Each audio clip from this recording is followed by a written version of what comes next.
there are a lot of different types of films. There's the good ones, there's the bad ones, there's the okay ones, there's the great ones. It's really rare that you see a movie, and when you sit down after seeing it, you think about all the things that are wrong with it, and you can't find any. It's very rare that you see a movie that has no flaws, that's totally flawless. It's extremely rare to see a masterpiece. The Hurt Locker is a rare type of film. It's a masterpiece. It is possibly my favorite movie of all time. This movie was incredible. Okay. Oh my god. Alright. Now, this is... Wow. You know, I have two lists of films, of a personal preference films. I have my favorites, I have the best. You know what? This one is at the top of both of those lists. This movie is amazing. There is nothing wrong with this movie. This movie is flawless. And if this doesn't get nominated for Best Picture, I will lose my mind. Okay? Because I don't know if I'm going to see anything better this year. Alright? And you know what?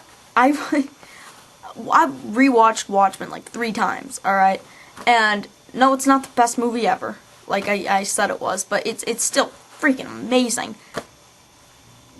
And I said on a call-in show I did about a week ago that nothing's going to top Watchmen as my favorite film of the year, unless I see a movie that totally changes the way I think about film as a medium.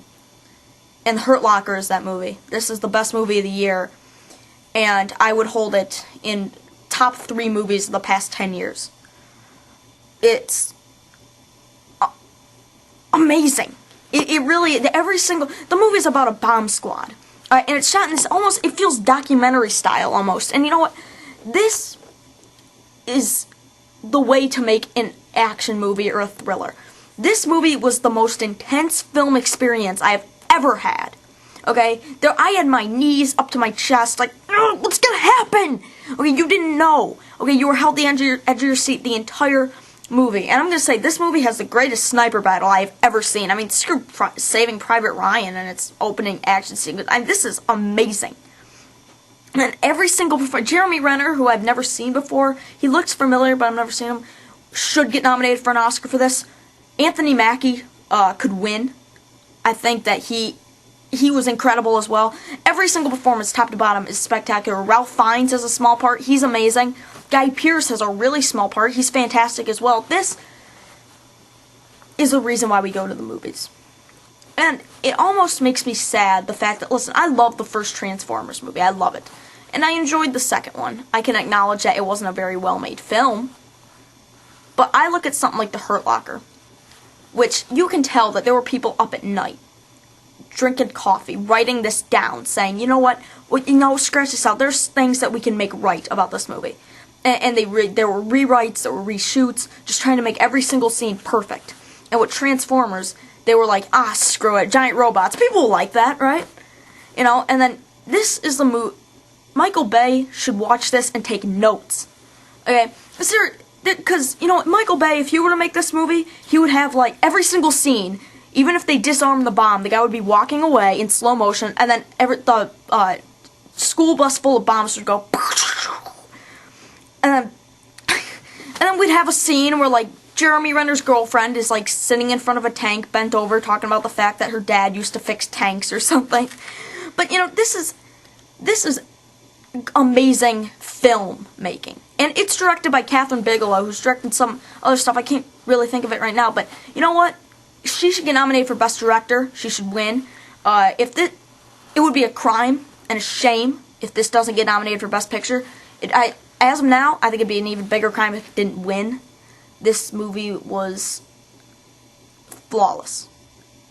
Just everything about it. There was not one moment I never felt bored, and it's got some of the greatest action sequences you'll ever see. As a matter of fact, I was really impressed with one scene in which it's a like, not really a shootout, but there's an action sequence at night that takes place. And I think that's really hard to shoot an action scene that takes place in the middle of the night. Because I watched Public Enemies, which is worst shootout ever. Alright. You couldn't tell what was going on. You could tell everything that was going on. And it was intense. This is amazing filmmaking. This is top-notch cinema. If you don't see this movie, you're missing out on one of the best movies ever made. This is an absolute 10 out of 10. As a matter of fact, if I could give something higher than a 10 out of 10, it would be this. This is an 11. This is an 11 out of 10. This is the first time I've ever done that. An 11 out of 10. But all those movies I've given 10 or higher to, it's the fifth one. As a matter of fact, the last 2 movies I've seen have been 10s. Awesome. And the fact that these huge summer blockbusters like Wolverine and crap like that, even Terminator, which I enjoyed. I don't like it as much as I did in my review. This should be that movie that's making $200 million. Because it's the best of them all. Amazing. Just, please see this movie.